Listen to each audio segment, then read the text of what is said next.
So, they've always said having a college degree, you make more money. And Yeah. I've always asked, where does the data come from? Yeah. Have you seen any? I've never seen any. Well, here's what they do. It's a voluntary system. My money. I get money from you. Money in the bank. Young money. It's a rich man's world. So if I graduate from college and I'm an engineer and I'm making $90,000 a year, I'm going to fill out that survey. If I took 8 years to graduate with a degree in psychology and I'm an assistant manager at a McDonald's making $30,000 a year, I'm not going to fill out the survey. So it's the old story. We'll take the average. It's just like 9 people at a bar drinking, all making $30,000 a year, and want to take the average. And when they're waiting on one of their buddies to come in to make it the 10th person, it's Bill Gates. The first time I met you, purchased 100 copies of my book, so I'll never forget meeting you. But I think you're one of the best guys in college financial planning today. When anything comes, there's a really difficult question in terms of people going to school. I always say, call Mike McKinnon. But can you tell people about your background, how you got into the college financial planning business, where you were, and how people can reach you and so on? Yeah, I started out.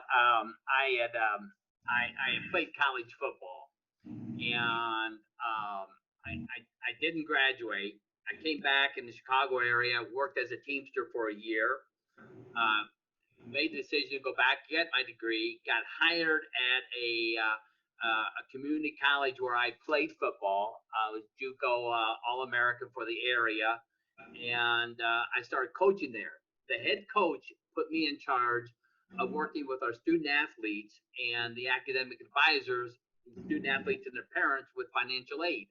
The academic advisors were not that good, so I had to learn that from the ground up.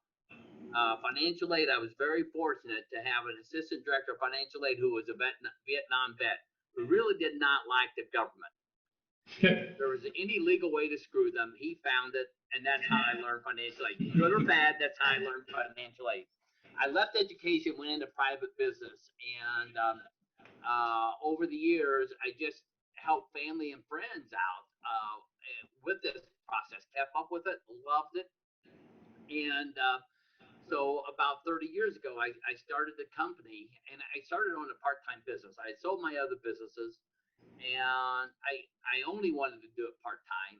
And it ended up where I've worked now with over 1,300 families. I am now if you see the pictures to my left. Those are all the kids, Well, no, that's just a small group of them, but this is a group of young people that I'm now working with their children. I sit down with my students and we go through an interest-based assessment. And I like using the Holland Code because every career has a Holland Code. So once we find the student's Holland Code, it's much easier to start going down the road of, so let's say it's healthcare. And that might be becoming a doctor, a dentist, a PT, a PA, an OT, who knows? Yeah. But it's not trying to figure it out because today, somewhere between 12 to 15% of all students who start a 4-year college graduate. Repeat that again. Between 12 to 15% of all students who start at a 4-year college graduate in 4 years or less. And they've changed the figures. It now takes 60%, 8 or more years to graduate, and the rest never graduate. So we want to make sure that when my students decide, because it's hard. Look, the human brain is not fully developed until after age 24. But we're asking these young people to make these life-changing decisions when the brain is not even developed. So if I can help them to go down at least the right road. Now, what they end up doing, it'll be somewhere off of that road, not somewhere completely over here. So we go through an assessment. Then I teach my students how to interview people in those careers. And that's where over 90% of my students end up with their internships. Then from there, them going through, going out, having them and their parents visit colleges. Then starting as they are a rising senior, we go through the application process. My staff works with them with essays, and Our goal, the reason people come to me is value. And there's only two ways to pay for college. And that's the other side of the brain. Like the NICCP, the National Institute of Certified College Planners, is how you pay for it. And there's only two ways to pay for college. No deep, dark secret.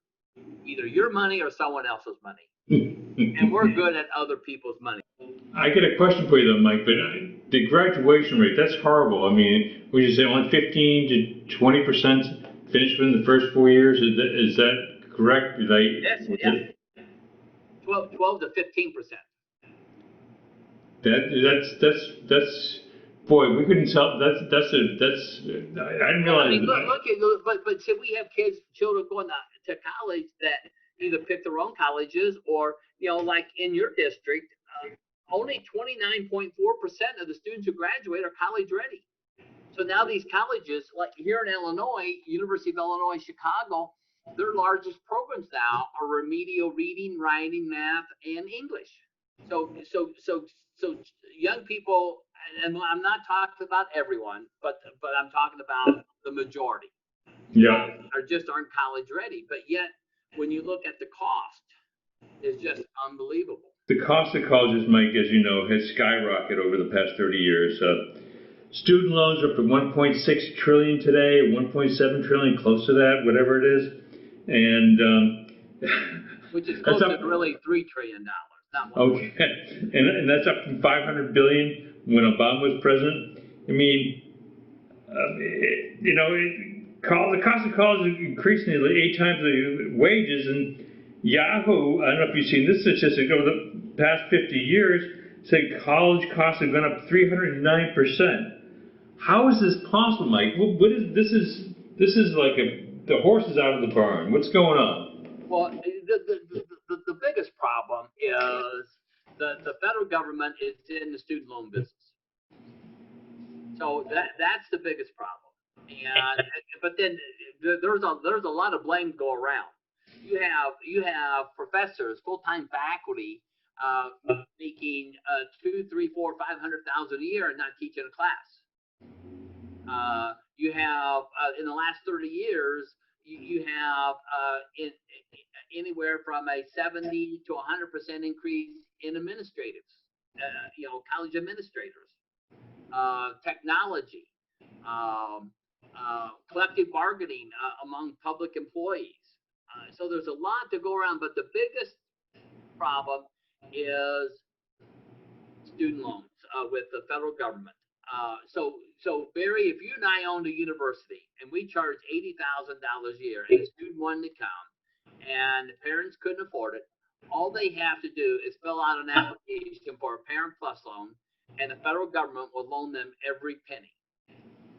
Now, you don't even have to have a job and get this. Bill Gates could qualify for a Parent Plus loan. It's always about the cash flow, Mike. It's always about, but the whole thing is that people's wages are not going up this way. I mean, they're not going up like this. It's just so if you can't give people increased wages, what do? You give them debt. Am I correct? Well, so it's, and what you're seeing is more and more young people graduating from college with what I call worthless degrees and are not employable are going back to the local community colleges and getting certified. And that's the big thing. Employers are looking for people who are certified in a certain area.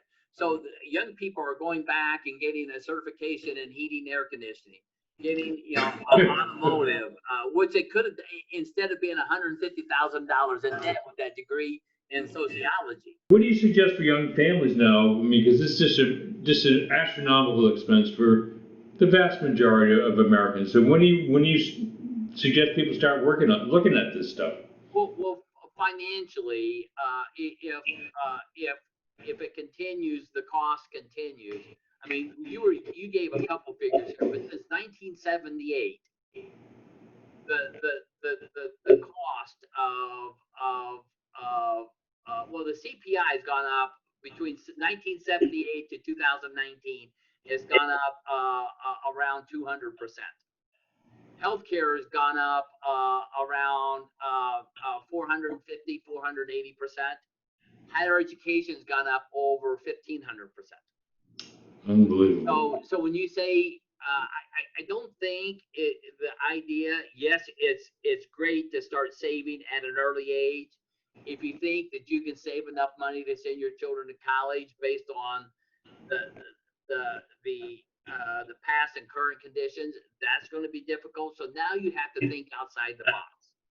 Yes, it can be done, but not under the old traditional ways. So if I start with a student in junior high, by the time they graduate from high school, they also have enough credits to graduate from the local community college while still in high school from a different, an array of different possibilities. So now that baccalaureate degree is only going to take them 2 years or at most 2.5 years.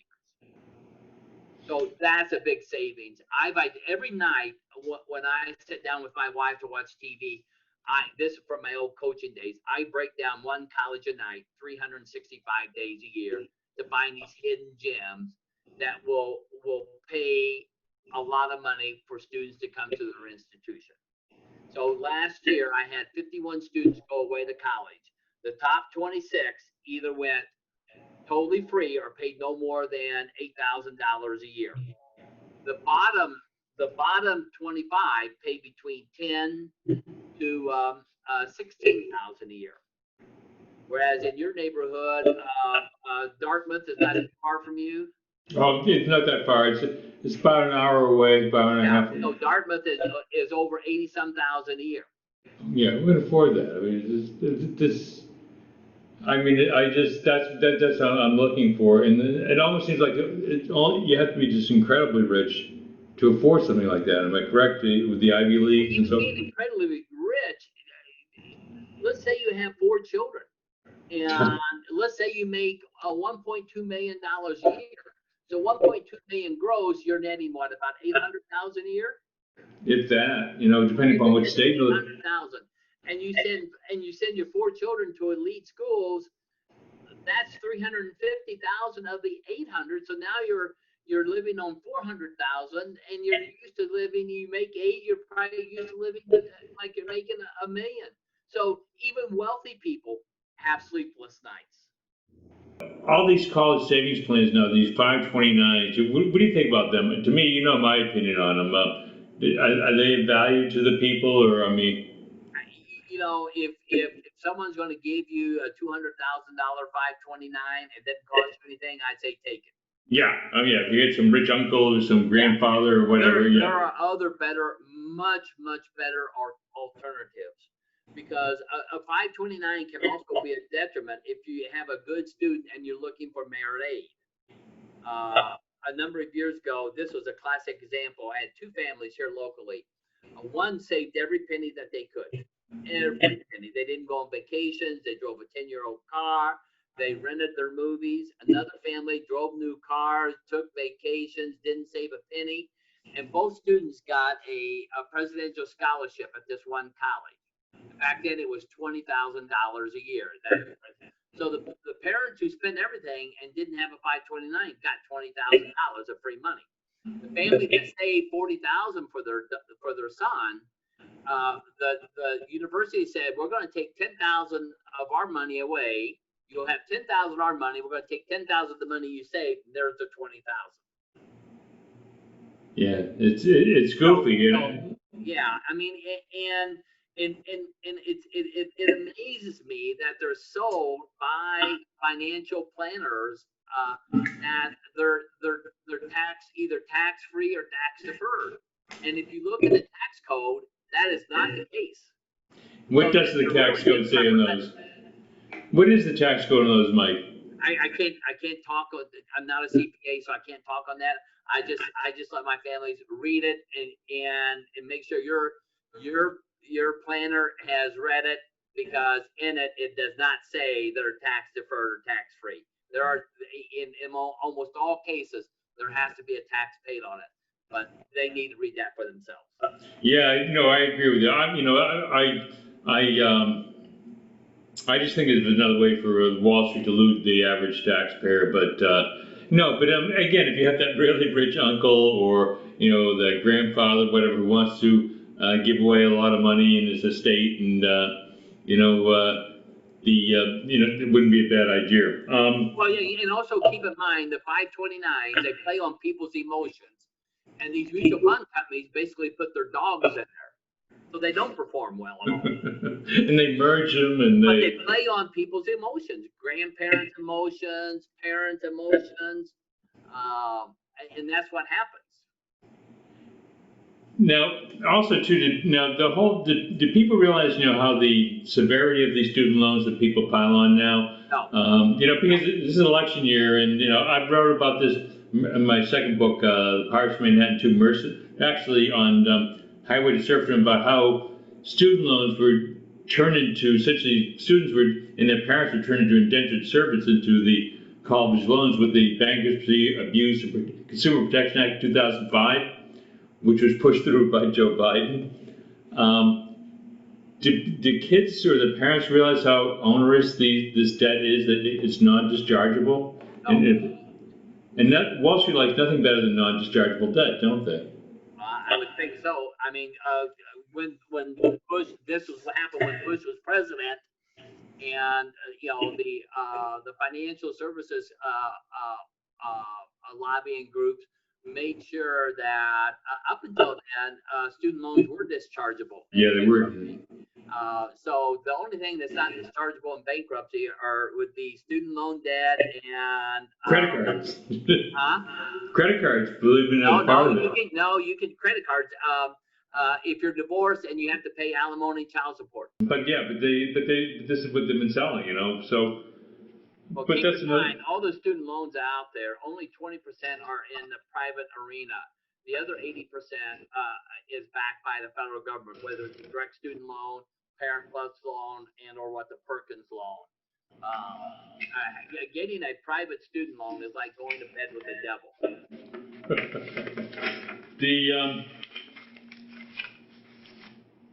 But another question I want to bring about is you talk about compensation for these executives. They look more like Wall Street, Mike, at this point, both for private schools and for public schools.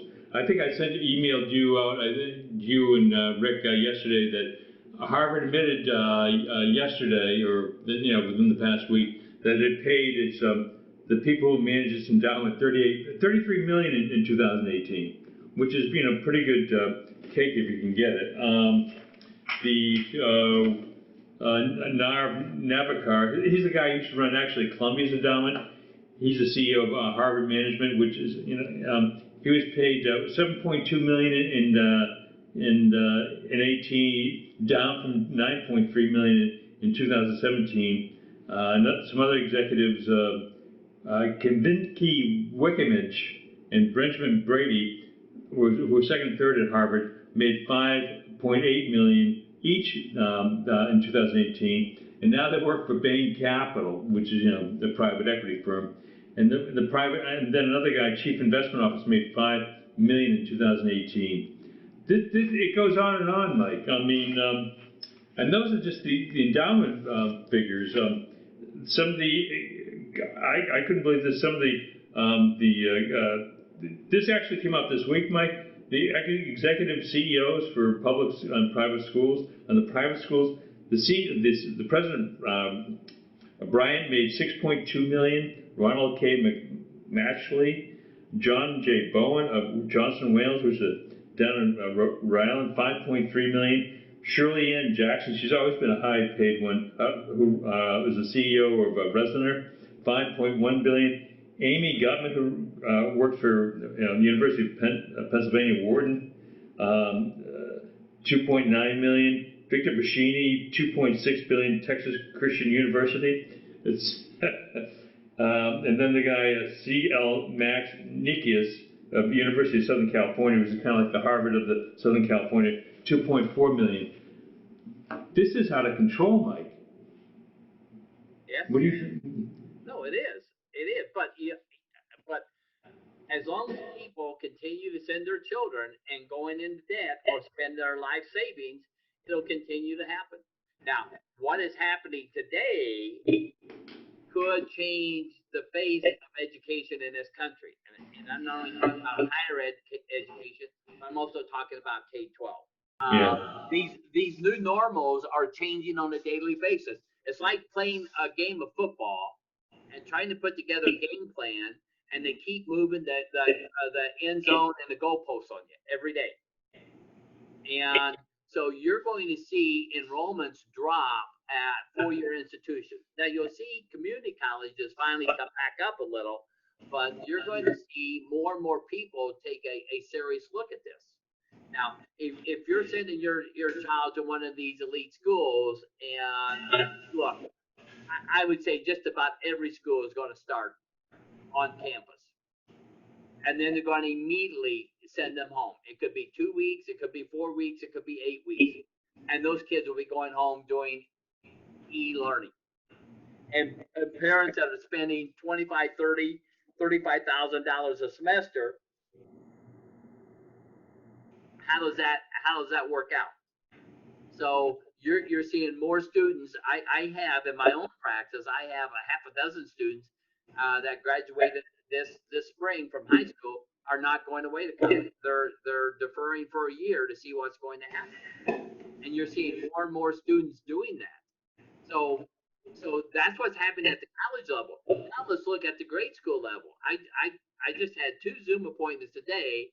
Parents are keeping their children home, and they're going to homeschool their children because these K-12 systems are not designed. Those teachers don't really know how to teach e-learning. So it was horrible. So now if you see 5-10% of the population homeschooling, that means those districts are going to lose tons of federal and state and local aid. So you're going to see a lot of things change, and it's laying the groundwork for 2021. It's going to look so different. Bob Dylan say 20 years of schooling, they put you on the day shift, something to that effect. I mean, unless you have a hard science degree of some sort, like you're going to medical or you're an engineer or whatever, what's the value of it? I mean, I've never seen anything conclusive. You ever seen anything conclusive? I mean, like factual. Everyone says that you're going to get more money over your lifetime by going to college, but is there any really concrete information on that, Mike? No, I mean, you look at some of your wealthier, your self-made people that they never graduated from college, or they went to a lesser known school. I mean, again, I go back to Bill Gates. Where's his college degree from? He didn't get one. He showed up at Harvard for a year or two, right? But then what about Zuckerberg? Where's his degree from? It was Harvard. Did he make it out though? Or did he? I don't think he made it out. Well, yeah. I mean, it's incredible. I mean, one of my wealthiest clients, he never even graduated from high school. What's the deal with tenure, Mike? Now you're in Illinois, and you're kind of, I always pick on Illinois because you guys are kind of the Chernobyl for public finance. I mean, is there anyone? I don't know. Worst state in America to live in, do business in, and retire in. And now with this current governor, who might go to jail. So the last 10 governors in Illinois, 5 of them will have gone to jail. Now the Speaker of the House of Illinois, who's been in power for over 45 years, now the feds have gone after them. And Commonwealth Edison just paid a $200 million fine. And so, but going to tenure. Yeah, does this still exist? I mean, is this alive? Yeah, higher education tenure is very strong, and in the whole the background of tenure was in the 50s when there were political witch hunts and they had to protect people in academia. Well, now they've been overprotected. So I just saw a study, I think 20 years ago. The college faculty in America was split 50-50, conservative, liberal. Yeah. And now it's like 95% of the faculty in America are super liberal, 5% are conservative. I just read where somebody just got physically abused, mentally abused by a faculty member because he was conservative. So the landscape has gone too far the other way, and yeah, tenure has outlived its use. Um, I personally believe there,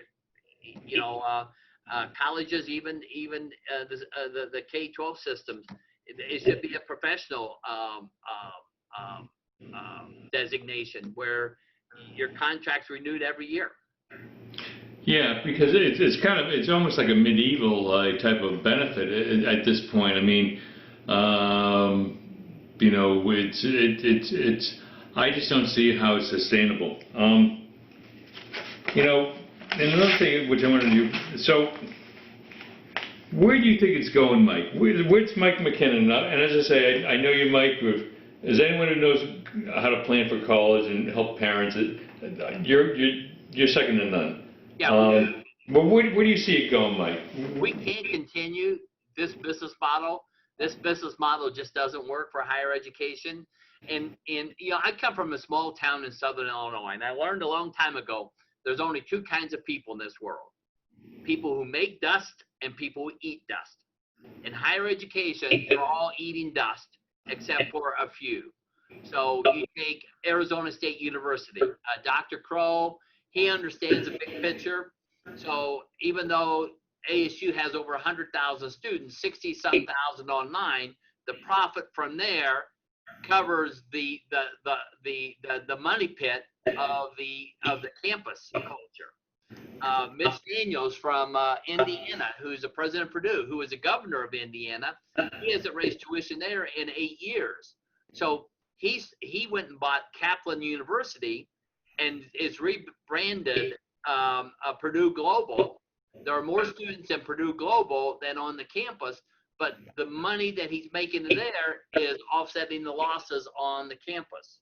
So you can't continue to do that. I mean, you look in your area, look at all the private colleges that have gone under. Now you're seeing public colleges will be forced to merge. Here in Illinois, we have 12 state universities. All of them are dying and very expensive. So you're going to see a different landscape, and I think we need this shakeout. I think. Yeah, I agree. I love the German model of which New York City adopted 10, 12 years ago of 6-year high schools. So at the end of 6 years, you graduate the high school diploma and associate degree. But that came about because of private industry having hundreds of thousands of jobs that couldn't be filled because we had the wrong kind of educated workforce. So the IBMs of the world came in, and in the last 2 years, these students are in the classroom half a day, and they're interning the other, paid internships the other half.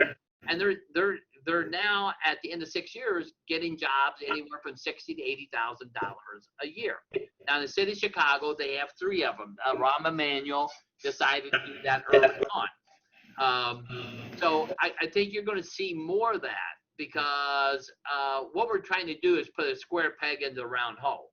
Not everybody should go to a 4-year school. You talk about HVAC.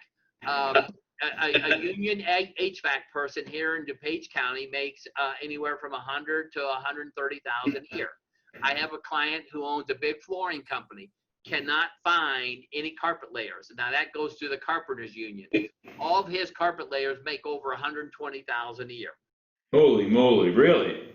So do I go to 8 years of college and get a degree in sociology and become assistant manager at a McDonald's, or do I go through an apprenticeship program and start making some serious money right away? Yeah, I really think that's the way it has to go. I think it's oversold, and it really is.